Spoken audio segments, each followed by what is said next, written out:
Welcome to my channel. Today's colors are titanium white, Hansa yellow light, pyrrole red, ultramarine blue, and burnt umber. I'm using a medium as well. This is the Cobra quick drying media, and all of these paints are the Cobra water mixable oils. This is a minimum palette, so there's just one red, one blue, one yellow, titanium white, and then burnt umber. Now I begin my sketching of today's scene. I'm using a number 2 Aspen, which is made by Princeton. This drawing is really rough, as you can tell. But hopefully, if you saw the thumbnail, you'll notice that I do get it to work out. It's just a roadmap for where I want things placed. So here I'm just sketching out the foreground area, and then the area in the back of the painting where I hope to give the illusion of some distance.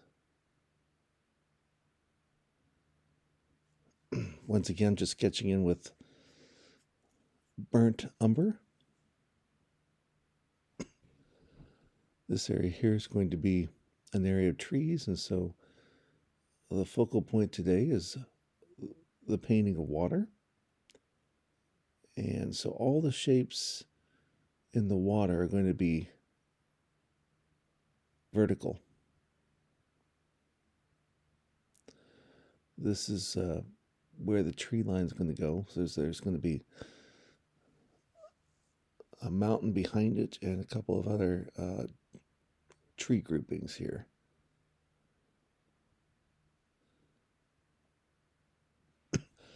Painting today on my Maybeth French easel. I believe it's called an M22. This is a full box French easel.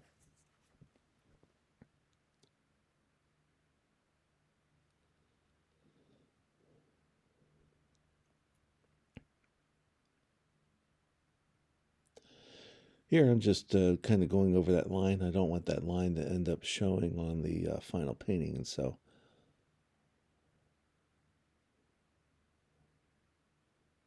this will become some grasses and a shoreline eventually. So painting in some of the darks.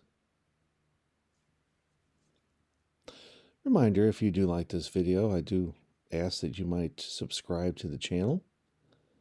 There'll be a link here on the YouTube channel that you can do that. You're familiar with that. Also, at the end of the painting, you can also do that as well. And if you like this video, you can also give me a thumbs up if you wouldn't mind. That would really help out. Here I'm just showing you painting mixture of my darks, which I create my darks with this limited palette using the ultramarine blue and the burnt umber. And I'm switching to probably a number 8 of the Princeton line, the Princeton Aspen line at this point. This is a synthetic fiber brush, which does really well with the water mixable oils. And so I'm just, at this early stage, the goal is to cover the canvas quickly. As many of you know, I paint outside predominantly, but for the videos I tend to go into the studio, and so many of these paintings I've actually done before on location, and using a study for the studio work. Here I'm just trying to vary the brush strokes, conscious of the fact that some of these brush strokes may show through to the final painting. Here are the 3 groupings of trees in the background, one on the end.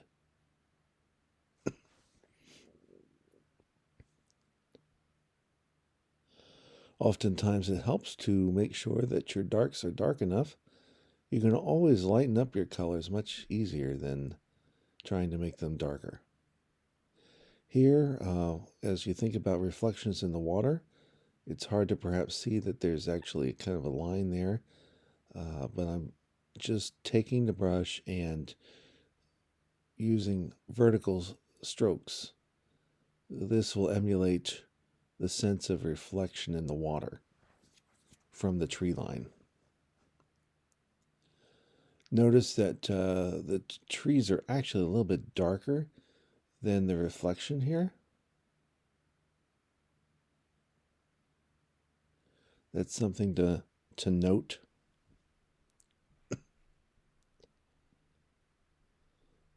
Wiping off the brush a little bit, and going to be going back in and doing the same kind of vertical strokes for the other two tree groupings that are in the background.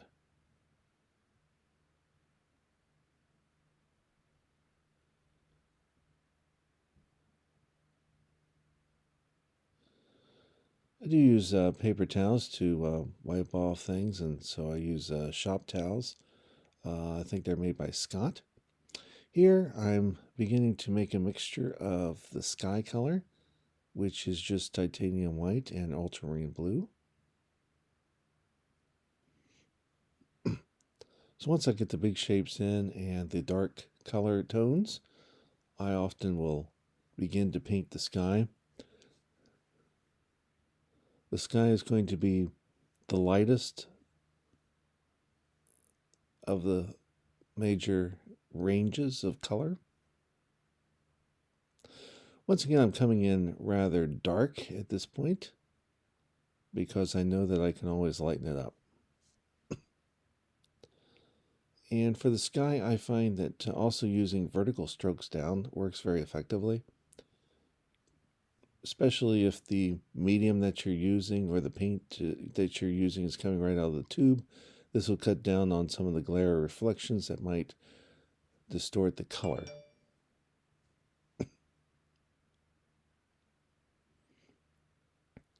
I'm intentionally leaving some space between the tree masses and the sky color.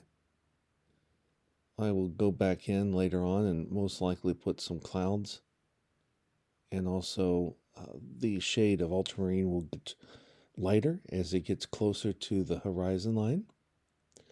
Notice that the horizon line is rather high in this painting because the focal point is going to be on the water and these tree groupings. Don't know exactly the precise location of the focal point yet. Here you notice that I've lightened up the ultramarine blue, and I'm putting that near that space and now working back into the masses. I'm not concerned yet about the line that's forming between the two distinct color shifts. Like I said, that is how I'm going to come back in with some cloud colors, and that will take care of and eliminate that line. Here, try not to be too precise as I cut into this blob of trees, if you will. And that's another thing about this method that I want you to notice is that right now it doesn't look like much of anything. You might be saying to yourself, why am I wasting my time watching this person paint? It's obvious they don't know how to paint. Well, by the end of the video, you'll see that I do know how to paint. But it's helpful to realize that in the early stages, your painting looks ugly. And if passersby come, and sometimes we get discouraged by how it looks at this stage, and this is the area where you got to fight through it. Many beginning painters want to just quit at this point because it doesn't seem like you're going anywhere. We just love detail, but the important thing to remember is that it doesn't take a lot of detail to make a good painting. What you need to focus on is the big shapes. Getting some darks in, getting some lights in. Remember that the color values only make sense in relationship to each other. And so until we get the entire canvas covered with a color that is close to what we are observing, then we can go in and we can make further refinements in shapes and colors. So here I am beginning to work on the watercolor, which is going to have a little bit of yellow, a little bit of ultramarine blue, and then also some titanium white to produce a sort of aqua green, aqua blue color. And once again, to make water, it is best to use vertical strokes. It will give the sense that the water is still and reflective. And as the painting emerges, you'll begin to see this.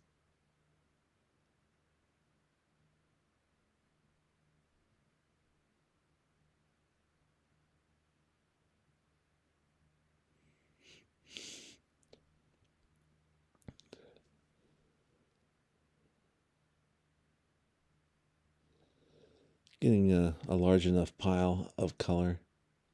And here we go. Oops, I told you wrong. This particular green I must have mixed up to use as the dark on top of the brown rather than the sea color, the watercolor, but it will be similar. The watercolor will be.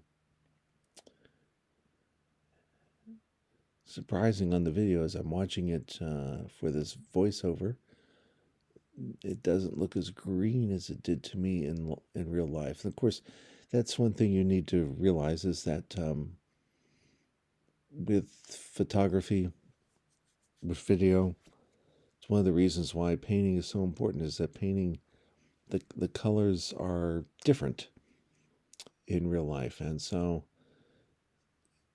it's one of the reasons why painting from life is so important. Photographs and video cameras tend to blow out certain colors and are not quite as good at picking up some of the nuances. Now I'm adding some titanium white to that same mixture because I want the other two blobs, if you will, the forms for the trees to sit back a little bit further in the painting. And so one way we do that is by eliminating some of that color. And I'm doing that today by this grayish green produced with the titanium white and ultramarine blue and a little bit of the Hansa yellow light.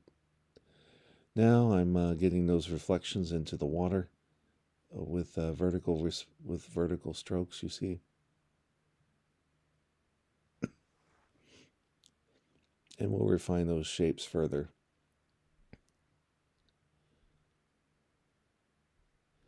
Right now you don't see the shoreline, do you? But we will come back in and make the shoreline more visible here in a minute. To give a sense of what we're looking at. Here again, I'm taking a little bit lighter green color and pulling that down with vertical strokes to create the illusion of detail and reflection as water.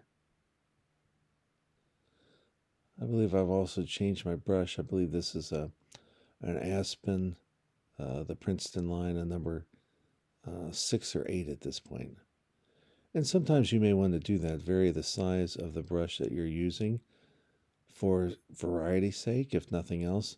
I also try to keep a couple of brushes for the darks and a couple of brushes for my light colors and to not mix those. That way I can control the amount of mud that ends up being created. And here I am showing you another mixture. And I believe this now is the mixture of the water. A little bit more ultramarine blue. I'm actually using the pool of blue that I had created the sky with and comparing that because obviously I want the water below to have some of the sky color reflected in it, but I also want it to be a tad darker than the sky. And so I think I'm pretty happy with this color here.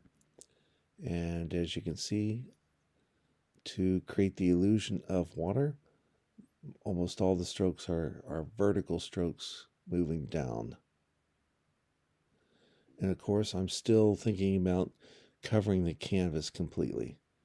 It's only until I cover the canvas completely that I can really get a sense of how the colors are relating to one another so that I can make changes.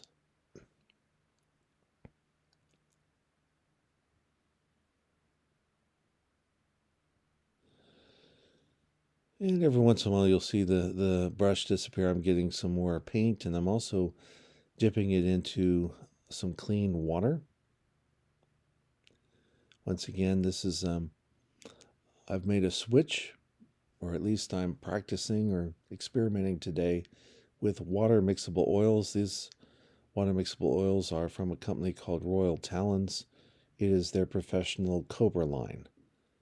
And partly because of the fall season here in the Midwest, I'm painting more frequently in my house, in my studio in the basement, and I don't want to introduce a lot of chemicals and fumes into the basement, and so water mixable oils were created specifically for colleges because colleges were going to have to put in very expensive systems to remove the fumes for the potential of combustible as well as harm to students breathing it. So water mixable oils became a solution and are used almost exclusively now in most colleges for that very reason.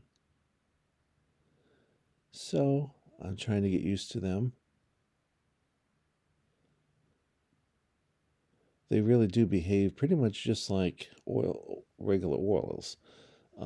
If I was not mixing this with some water as the medium at this point, you probably wouldn't even know the difference. And you don't really have to use much water. The water is basically for the cleanup of the oil paint. So you could pretty much paint right out of the tube with your mixtures, and then they do make some mediums that you can use. I've got a quick dry medium in my palette cup today that I may dip into a little bit later. I usually don't dip into that right away. The first part of just covering the canvas is primarily going on very light with a little bit of water and the pigment from the Cobra tubes itself, and that's it. Here I'm just laying in a lighter green that's going to serve as the foreground. All the colors in the spectrum are usually more present when they're closer to you. And in terms of color temperature, cold, of course, is always associated with blues. So blue is the last color to drop out. And so, as you can tell, as we go further back into the painting, you get your greens and blues. And here, there's obviously more yellow and red that's going to emerge in the foreground area. And once again, notice you have to reserve judgment. This looks like a mess at this point. It looks like maybe something I would have done in first grade with some pigments and just kind of slapping it on there. But like I said, you have to reserve that and fight through it in order to create good paintings. There will be times in which what you're putting on, it's not detail, and so it does not look good to you at this point. And it's only until you get all these shapes on, the basic colors, that you can begin to start making adjustments and changes. So this is a particularly ugly underpainting at this point, but it will begin to take on some life as we move forward. So if you're watching and thinking, well, maybe I need to just turn this off, I hope you don't. I hope you find this encouraging to see that when you start painting ugly, it actually helps. So here's a mixture of purple. I've mixed this up with some ultramarine blue and the pyro red. Once again, I don't, it's a minimum palette, and that makes things easy because there's only two colors you can use to create a purple, and two colors to use to create your greens, and two colors to use to create your oranges. And that way you don't have to think so much about what tube of paint you need. And if you're one of those that began by buying a lot of different colored tubes, it's helpful to realize that to create color harmony, a minimalistic palette actually works to your advantage. It simplifies the mixtures. It means that almost every color on your palette is in every mixture, just you're varying the percentages of the colors going into the mixture. Right now, that purple is pretty strong. We'll be working on that though as we move through the painting. Now, here's where I'm trying to establish the shoreline. I'm coming in with one of my darks, which this would be ultramarine blue with some burnt umber. And creating without using a ruler, a straight line can be sometimes challenging, but I would suggest to you that when you do it without a ruler, it actually begins to look a little bit more natural. A shoreline is not really a straight line. It has some variation, and of course, I'm also conscious that it also becomes part of the reflection in the water. And so now I'm breaking up those lines a little bit so that they're not too strong with my brush. And sometimes when you're watching this back, you realize that maybe you've made a mistake in taking some of it out. Like here, I think I'm pretty satisfied, but a little bit later, I'm almost going to destroy all of that line. See, here we go, coming in there and forming. I'm not sure. Probably should have left it a little bit stronger because I've almost totally obliterated the line showing the seashore there, and especially on those two.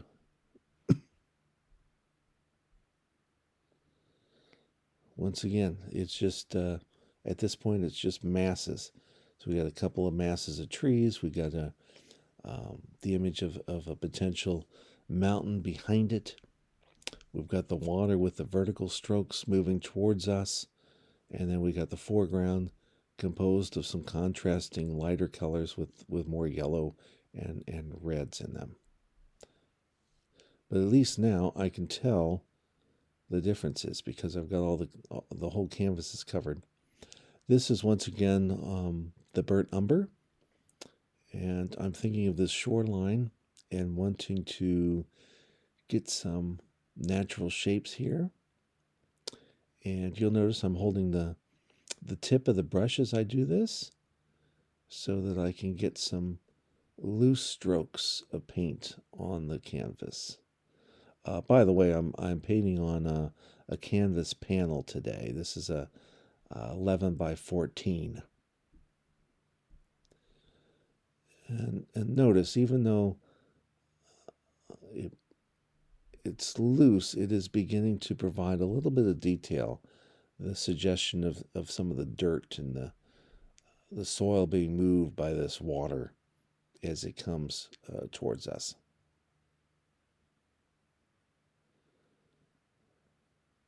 And I was very pleased with some of those strokes. And right now you see that it's, if you like to paint loose, this is certainly part of my style is not to fuss with things. And you notice how loose this was, and that I think will eventually carry through to the final painting.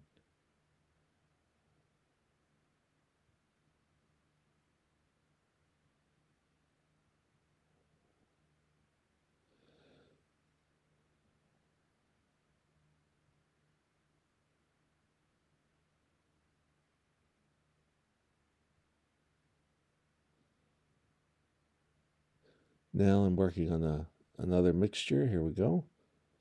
Actually, I'm scraping the palette. This is helpful to do from time to time after you've created your dark mixtures and some other mixtures if you're wanting to get some more clean color. So I use the palette knife to scrape off, and then a shop towel to then further take and remove that paint. And that way I've got more space to work with as I want to make sure that the next coat of paint's a little bit thicker and a little bit more pigmented.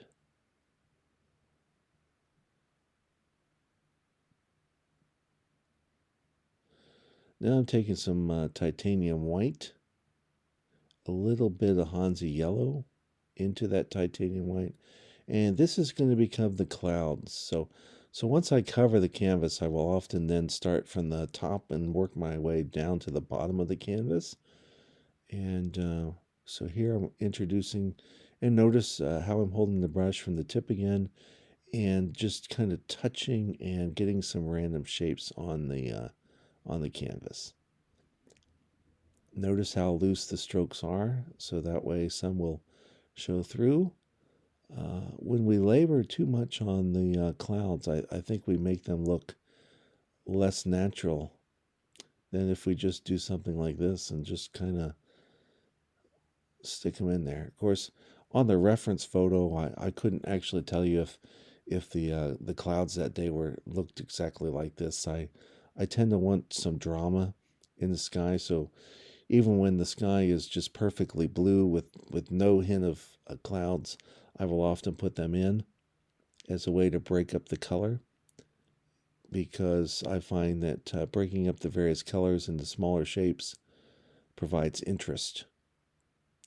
And of course, I put some Hansa yellow, just a little touch, because we want there to be a little bit of warmth in these clouds.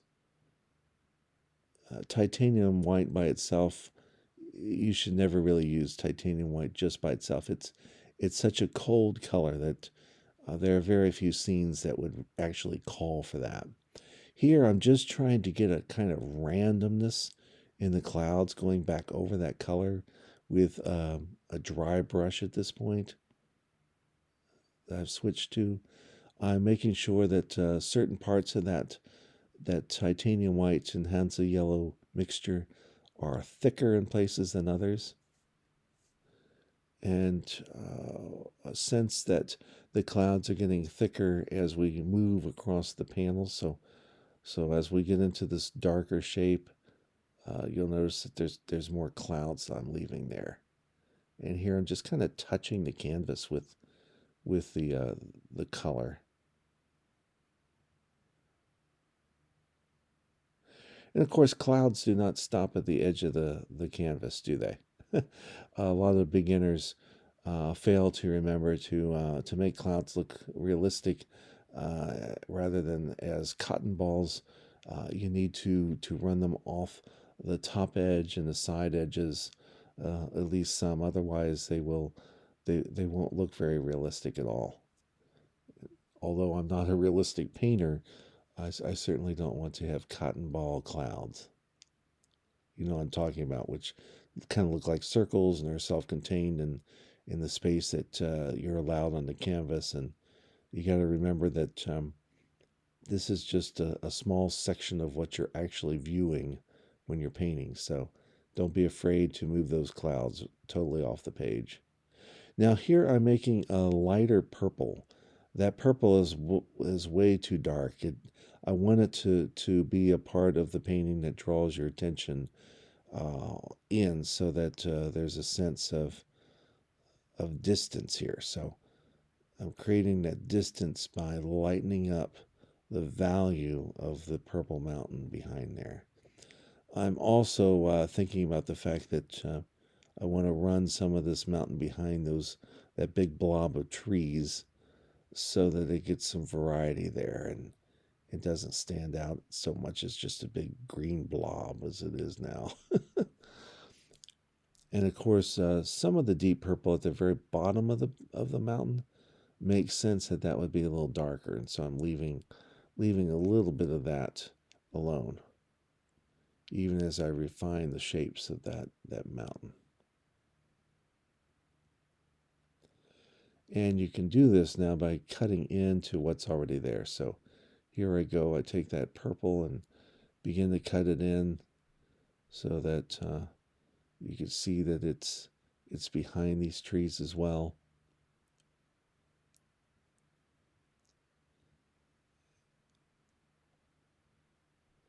One way to get a variety of shapes is to do this, to cut into the painting. And thinking about random shapes here.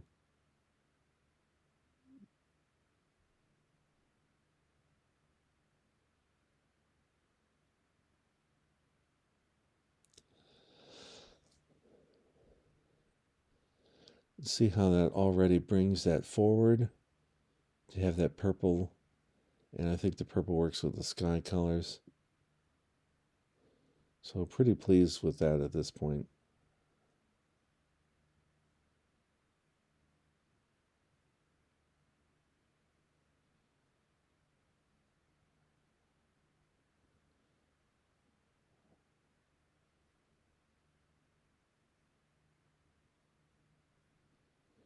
And I think you can tell that the water is also more visible because of the vertical strokes going down. And I have avoided doing that with the trees and the tree line and the mountain line there. And that also helps heighten that. Now I'm taking another mixture of green. This will be a lighter green to give a sense of the sun's effect as it is warming up the edges of some of the trees in the tree groupings, and will provide some variety. So here we go. Sometimes what I do here is I don't really even think about it. I'll twirl the brush like you see me do here. This effect is kind of nice, provides a sense of the randomness of nature. Just kind of shaping some of the trees. There'll be sections where the light isn't hitting and it's a little darker. And so I want to preserve some of that, even as I add some of these highlights on the trees.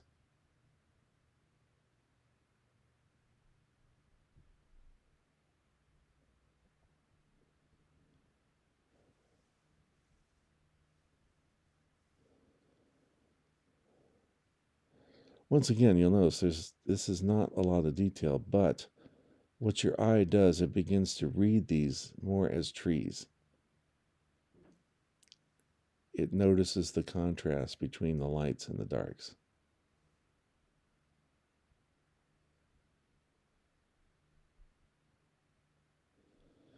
Now I'm adding just a little bit more titanium white to push that color back even further. For the other two clumps of trees, I want to give the illusion that they're a little bit further back in this scene. And you can tell that that's a different shade. Once again, using that effect of just twisting the brush right on the canvas to kind of produce some of those images.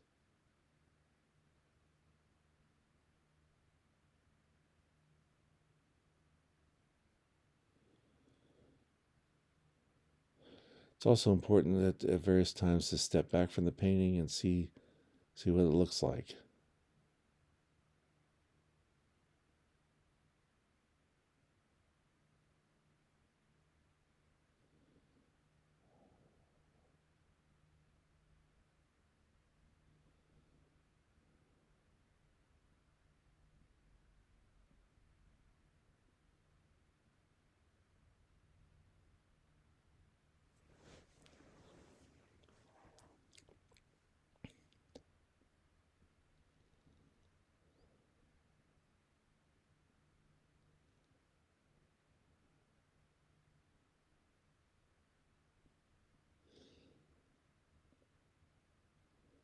Now I'm preparing another mixture.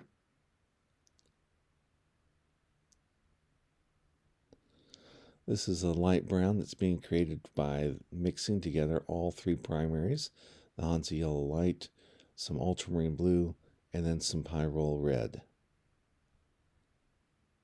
And I'm going to try to distinguish this shoreline a little bit more and call some attention to it.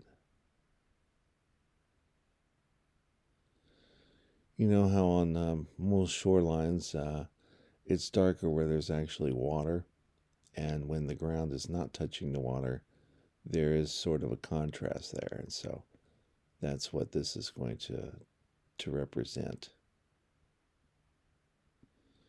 And I'm going to do some on these other two groupings. There's kind of a space in between them.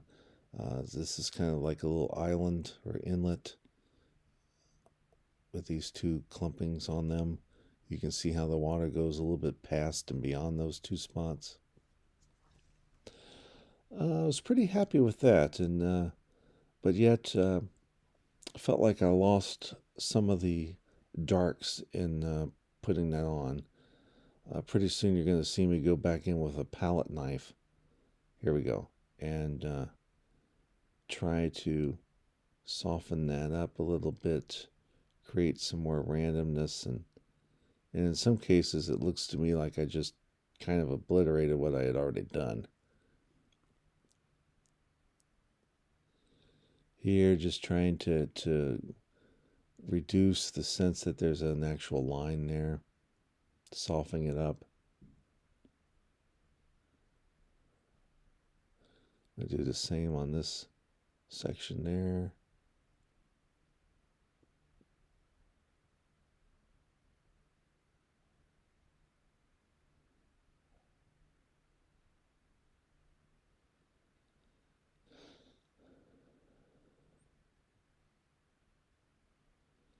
Now I'm taking some burnt umber almost straight from the tube to give a sense of a little bit more of a darker line as the water reaches that shoreline.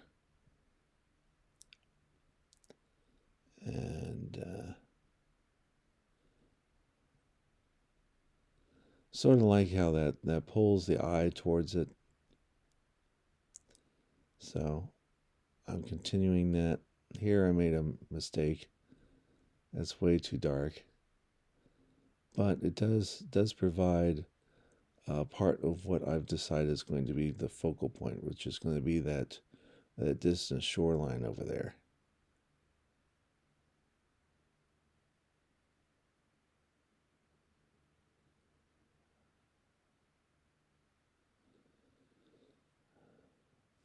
Once again, I do think it's creating an illusion of detail, isn't it? Your eye is being fooled by thinking that there's more detail over on that shoreline than you originally would think. Here, I'm coming down into the foreground and also wanting to put a few more highlights using the dark color. And notice how that really does draw our eye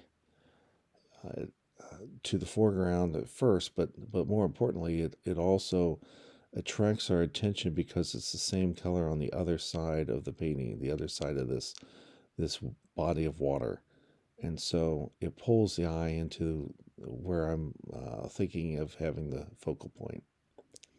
And of course, if you go to lakes and rivers, you'll notice that oftentimes the banks look muddy, and so I wanted that kind of sense, that feel of mud next to the shoreline, and so I'm really emphasizing that in this painting today.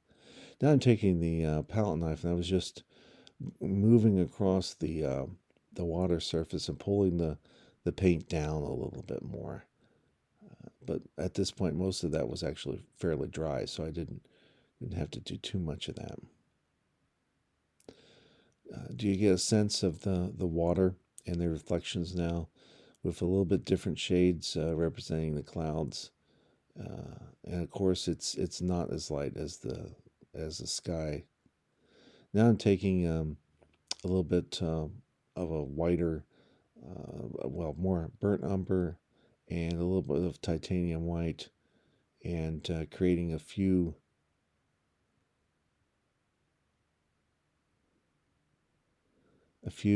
shade variations in the shoreline in the foreground.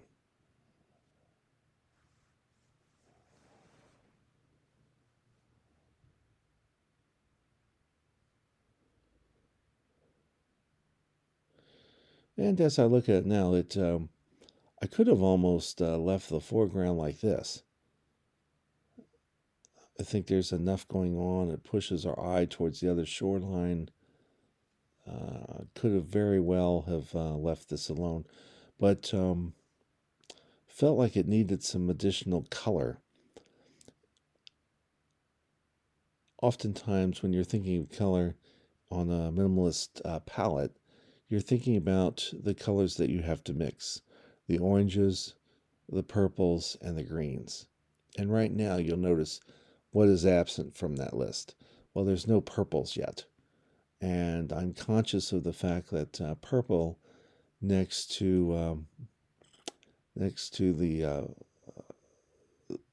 oranges would be nice, and so I'm going to eventually get to trying to establish that. Here I'm going in with a little bit more detail on the opposite side of the shoreline.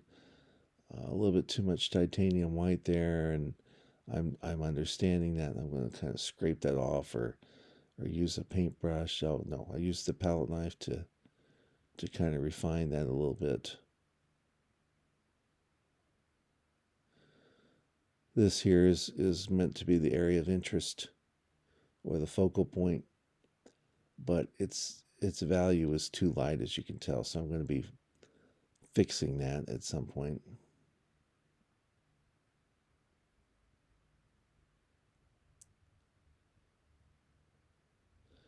And I'm also putting a few of those highlights on this opposite shore there.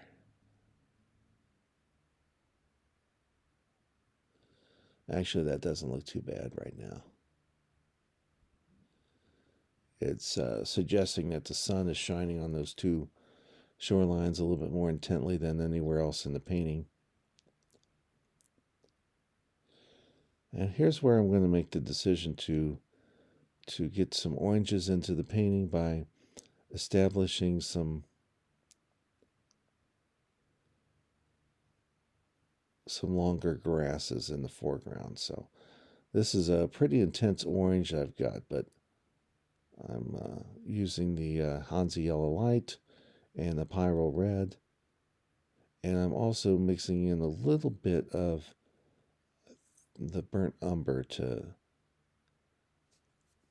gray that down.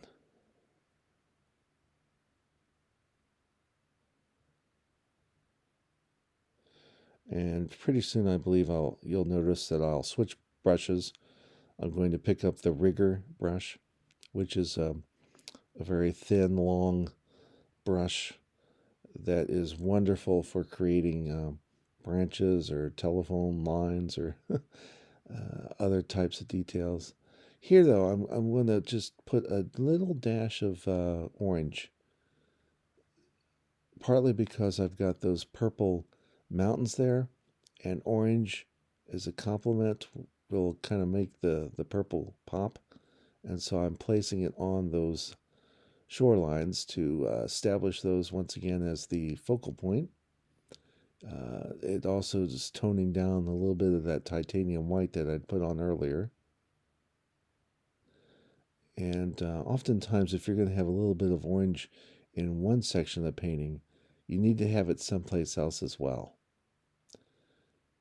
And here I go with the rigger brush, and see how I'm just putting the color on the bristles, and then holding the brush by its tip, I'm just kind of flicking up and down to create a sort of randomness, which will end up providing a sense of detail without really being much of a detail.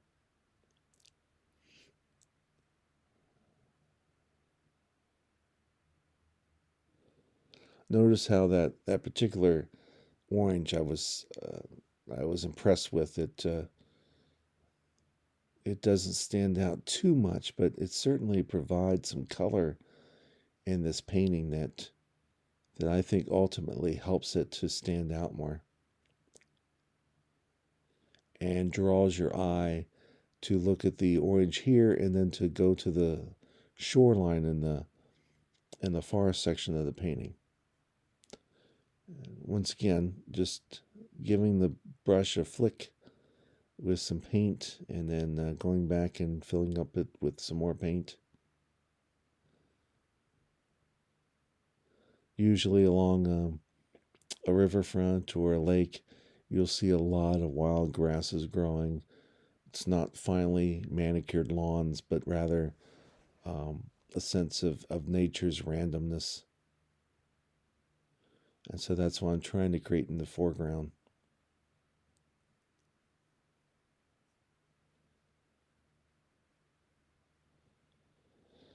Now I'm taking a look and deciding that it may need a few more details. Here I'm actually putting a little purple in. Not much, but just a little hint. So that way your eye catches the purple here in the foreground as well as in the background.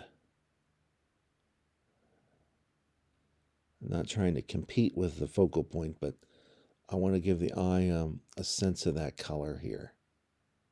That it's not just randomly just in the background there or in the mountains, but that the scene has this color harmony about it. And here I'm also pretty satisfied with how I've been able to create a sense of detail in the foreground, but there is no detail there. All it is some different random shapes and colors. And when you begin thinking like that, you begin to realize, oh, you can paint. You don't have to be. In fact, it works against you to try to make these exactly like you see them. And now I'm adding some straight Hansa yellow light, because in this foreground area, the wild grasses, there's some wild flowers. So I'm going to give the illusion of some of those flowers. And the fact that due to the color temperature, as it moves back, remember, yellow, oranges fade out to the blues and the purples. And so having some yellow here helps us to see that the image is going back into the distance.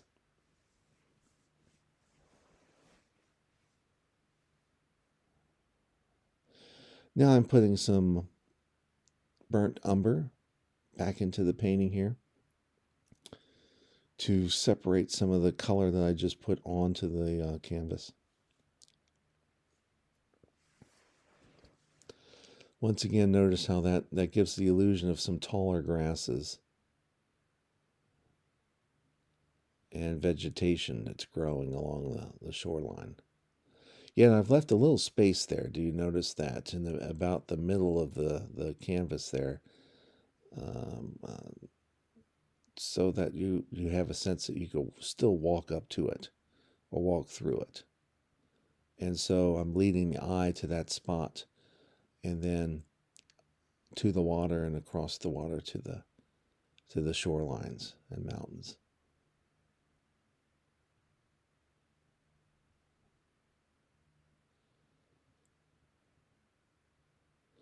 So now I'm quite pleased. The one sense of the reflections, or how you can make water seem like it's a little bit more alive, is to make a few strokes horizontally to suggest the movement of the water. And so pretty soon you're going to see me add that. This was probably a mistake, trying to do that with the emulation of some reflections of the clouds above, just some random titanium white, not very much.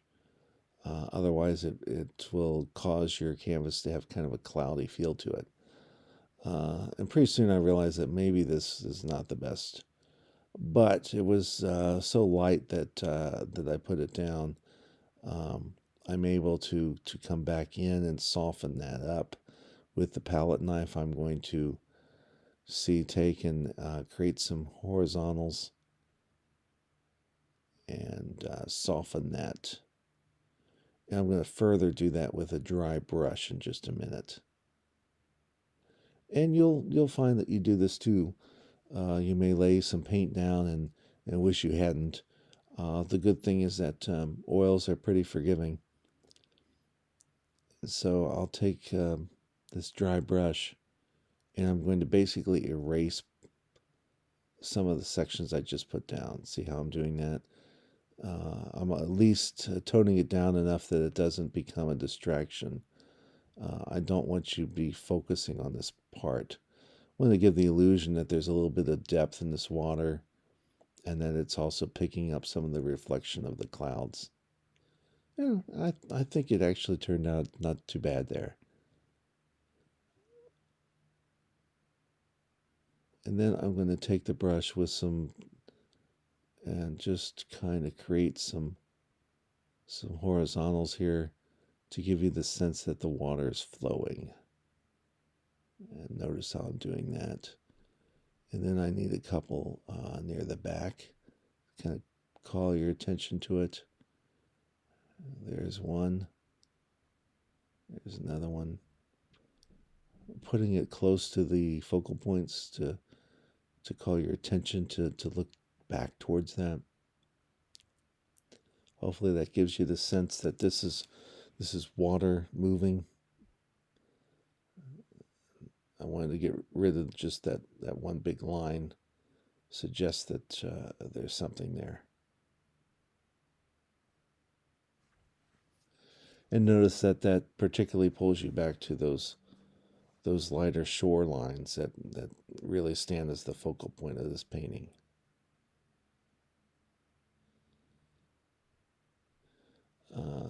It has a nice pastoral feel, I think, to it, or almost like pastels, the colors in terms of the softness. It was on the verge of becoming too chalky, but I think in this case I saved it. You might disagree, but that's one thing we have to watch out for. If we add too much titanium white to some of our mixtures, sometimes the colors can begin to look very cloudy. But I think there's enough color here to keep us from implying that. And once again, notice, no detail. I never once did I stop and actually paint a tree or a flower or grass or waves. Everything is just the illusion of that detail with the use of color. Here I'm signing. I use a rubber tip tool that I can easily sign into the paint layer. And I normally will sign it on the right-hand side since we read left to right. Unless the images are too taut. And here's a close-up of the painting. We'll just kind of walk you around the area so you can see a little bit of the texture, the randomness. I wanted to give a sense that once you put the paint down, you leave it alone. Hopefully a sense that this is an impressionistic work.